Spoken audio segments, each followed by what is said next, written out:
it's breaking up past 7,000 RPM. Ran out of gas. Replacing those bellows for the Raves did nothing.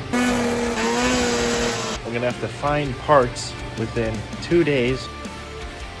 Pop-off tester, save you a lot of headache.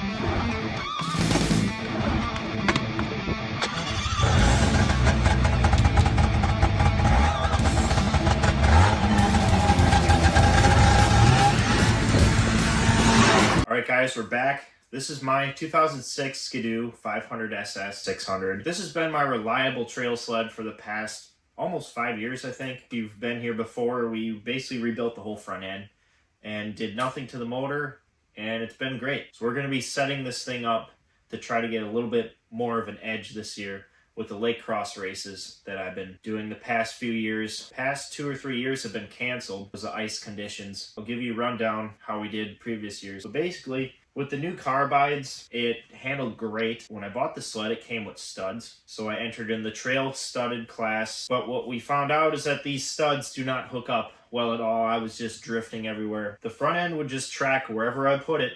It was great, but the back end just sliding all over. We found out I got 144 studs, but they're barely an 1/8 inch above the lug, which is not enough. The rules for this race are kind of loose. People are running about 3/8. Some people maybe even a 1/2 inch over the lug. Shocks are just all the way down, strapped down, heated up, sacked out, as they said. Kind of set up just for this race. I'm like, yeah, you don't ride trails with this. This isn't your trail sled, where this thing, I actually ride trails. I've been putting on miles every winter we can. Although the past 2 years trying to ride this, it hasn't been running great. It's kind of been idling really down, or the idle will hang when you come to a stop. You got blip the choke. It's kind of common on these. So I cleaned the carbs. That did nothing. I upped the pilot jets. These have 17.5 pilots. The guy I know from the dealership in my area said, get rid of those pilot jets, throw them in the corner, run the 20s. It'll richen it up a little bit.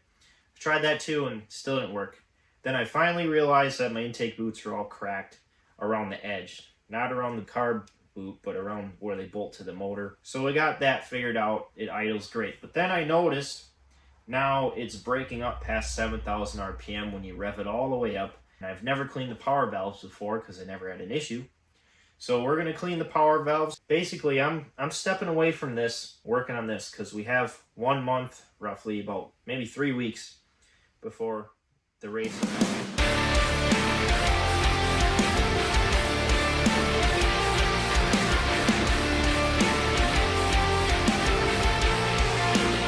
These don't look terrible, I guess, where they slide. There's some carbon here, a little bit here. It does have a lot of buildup on the edge. So, like I was saying, I never cleaned these before since I owned it. So, we're going to clean that up. But, I don't know, this gasket does leak quite a bit down here. So, it's not going to hurt to replace that. It's been kind of dripping all over my Y pipe a little bit. So, I just learned how these go together fully from doing my Mach 1. Clamp on this with the pliers, unscrew this whole bottom, and this will be marked top. I believe it was like that. Looks kind of melted. There we go. Peel this gasket off. Now this pops off. You really don't need to clean this part, but I just want to see how it looks. I'm just going to do a complete cleanup on this. I don't see an extra O-ring on there. We got a Vertex 719114. It says it's for Formula 500, Touring 500. It doesn't say 500 SS, but that is the old 600. We got a sticker. We got these seals we just pulled out, but these were the O-rings that I was looking for. New gaskets. I thought for sure the O-ring was supposed to go on here. Let me check the book. 593. We got one seal. That's all this shows, so we don't need them O-rings. I smudged it all up. The 600 HO, the 600 SDI is all the same. When we get to the 800s, there's a seal and an O-ring. This is on the 800 HO. This basically shows everything on how to install these. Getting this spring on over here is a little difficult, but I got a trick for you guys. Instead of using brake clean on this rubber part, I've been cleaning everything, even carbs. The WD-40 have been having good luck.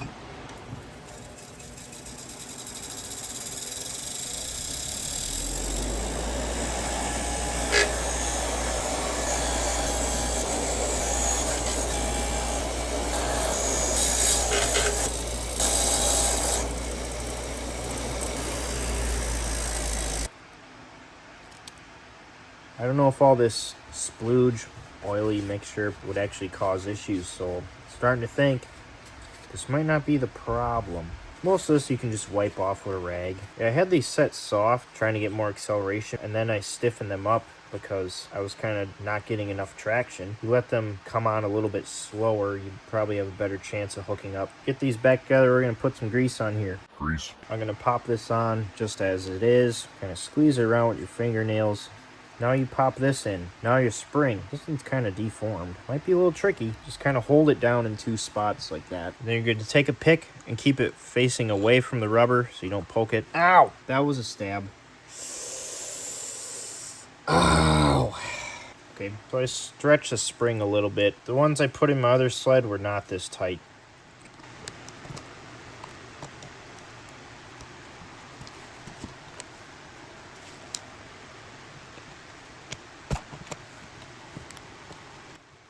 There we go. That only took way too long. Got the seal back in there. Put your gasket on. Don't forget about your gasket. You got to put this on before we screw it in. You know I like to grease these things up. Grease these holes. Line up with that little port there. And we're just going to screw this on. Do that till it's snug. So this is the bottom. Spin this. Faces the top. We're ready to bolt this back on. All right, got the right side out. Definitely a lot more carbon on this one.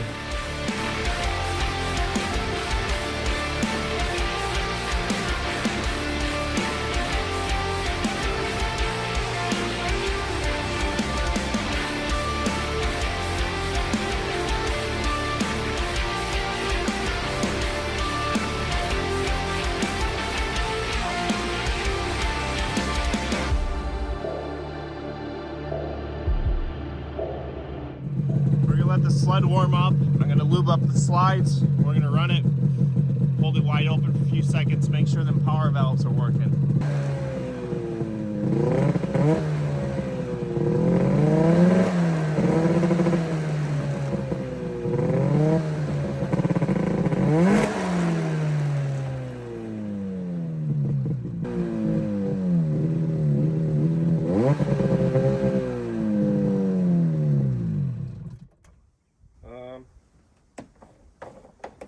I think we're running out of gas.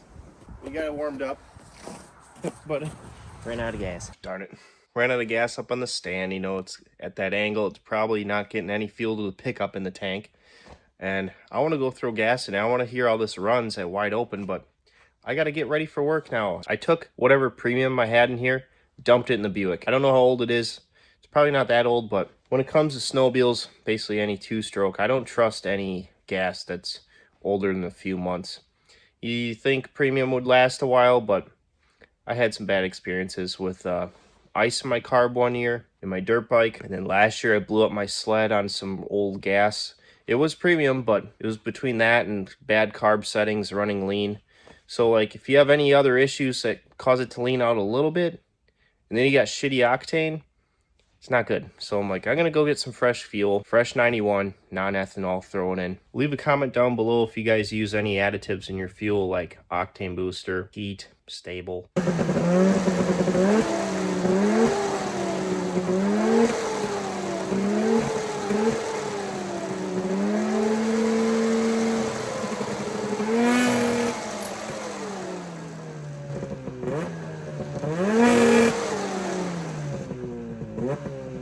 Two of the ice races events that I wanted to go to got canceled, but one of them got moved a week back. It's been 50 degrees probably 4 days in a row here. We lost all our snow, ice is getting sketchy, but now it's getting colder again and they moved that date back.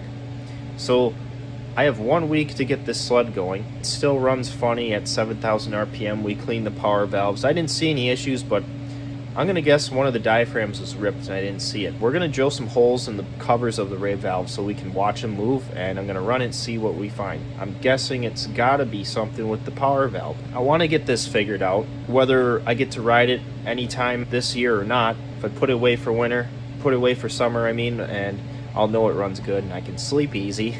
My package from Fast Track has arrived. I'm not going to bother with that unless it runs good, because I know this is probably going to take 4 hours. I think I took them all out in about 3, but we're going to be drilling and lining them up and, getting the pattern right. So it's going to take a little bit more. It might take 5 hours. I don't know. Let's try to get this thing fixed, whether we got ice events or snow or not. I want this thing fixed.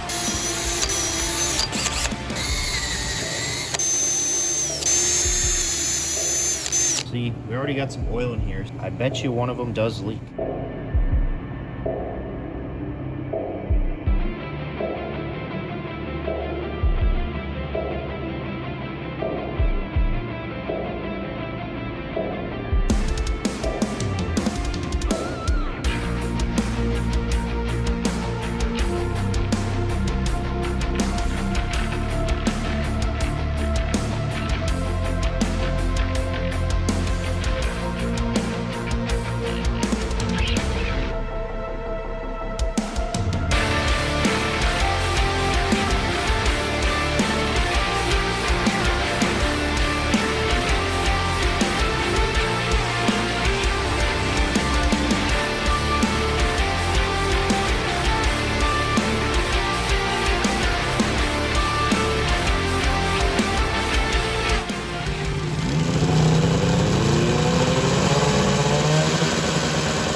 Replacing those bellows for the Raves did nothing. It's Wednesday night. I gotta leave Saturday morning. I'm gonna take my carbs apart and we're gonna check the fuel pump. If it's one of the needles and seats or the fuel pump, I'm gonna have to find parts within 2 days to fix that. I still have to throw the studs in. And then I sold my truck, the one we rebuilt the transmission on 2 years ago, and then I put a glass pack on it. Check out those videos. Well, I sold that truck. Frame was getting really bad, so I don't really know how I'm gonna be towing this there unless my buddy comes along. So let's see what happens. Sounds great. So I got the carbs out in about 12 minutes and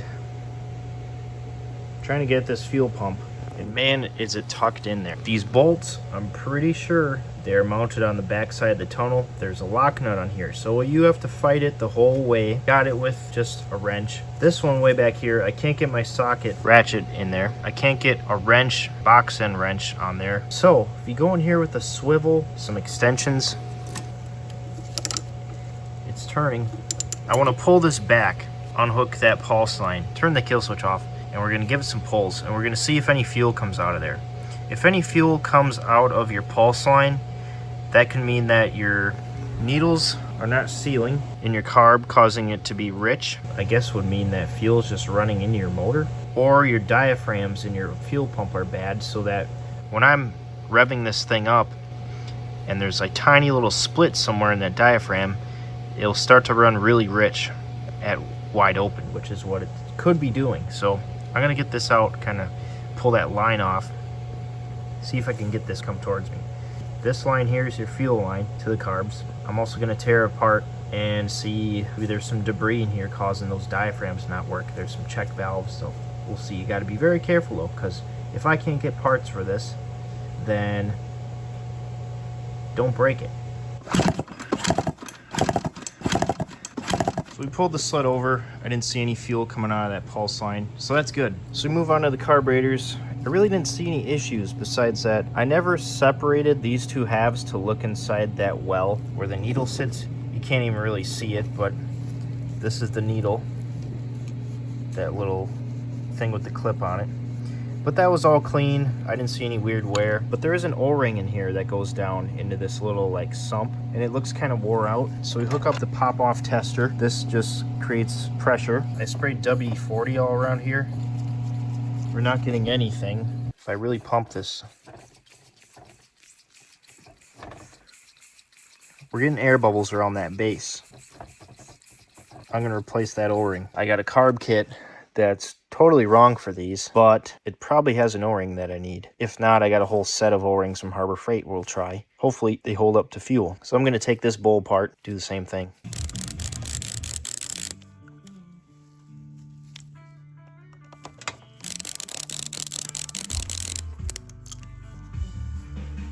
Are you kidding me?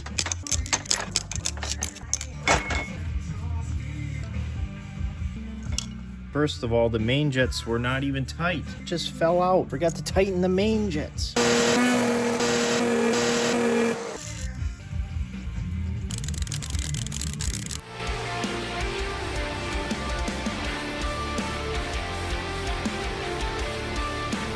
This was a little difficult to push in because we got that new O-ring. And when I pump this up, I'm building pressure. This side plugged, got greasy triples all in my way. Let's see what this pops off at. Getting close to 10.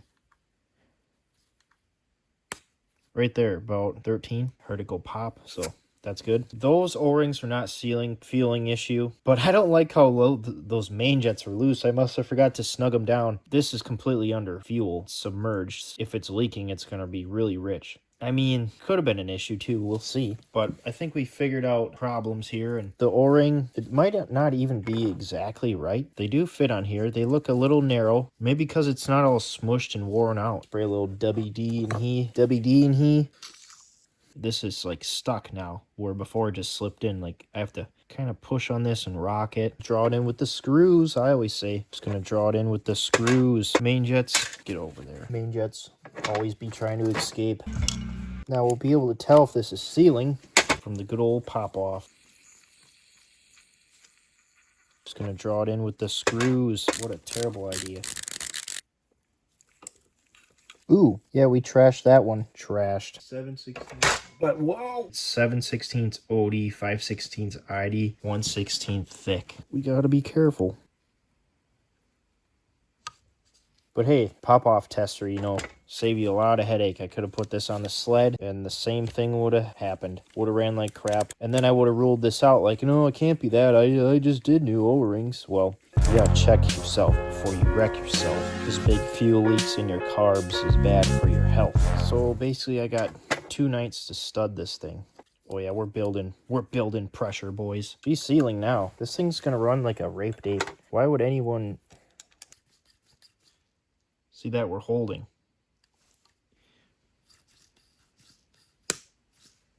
Right side popped. Left side popped. About 13. Pop off tester, I'll leave a link in the description. Pretty sure I got her off Amazon. Goes up to 30 PSI.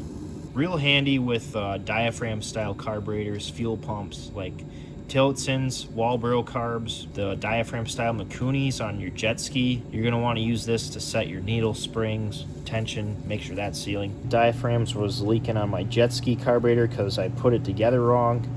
Like, that'll let you know before you put it all back together, put your throttle cables on, and then find out something's not right. New O-rings in the carbs.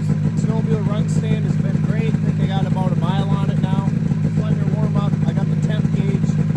I don't start wicking on it until it's about 102.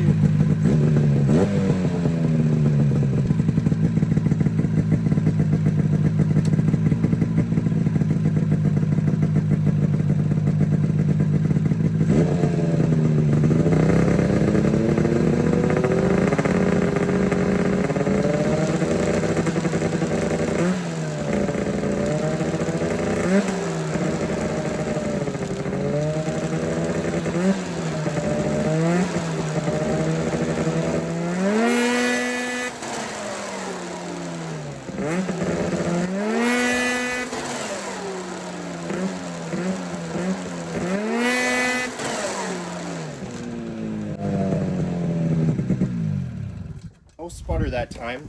So today's Thursday. I'm gonna come home from work. We're gonna put the studs in the track. Maybe Friday morning. Then Friday night, loading up. Starting will probably take 4 hours though. These springs are all the way soft. Trying to get it to sit lower, center of gravity. You really don't notice the difference with these stock shocks if they're all the way stiff or all the way soft. We got some HPGs to put on here, but we'll see if we get that done or not. Glad we finally got this figured out. I might cut the video here, that's it. So basically, get yourself a pop-off tester. Always check for leaks.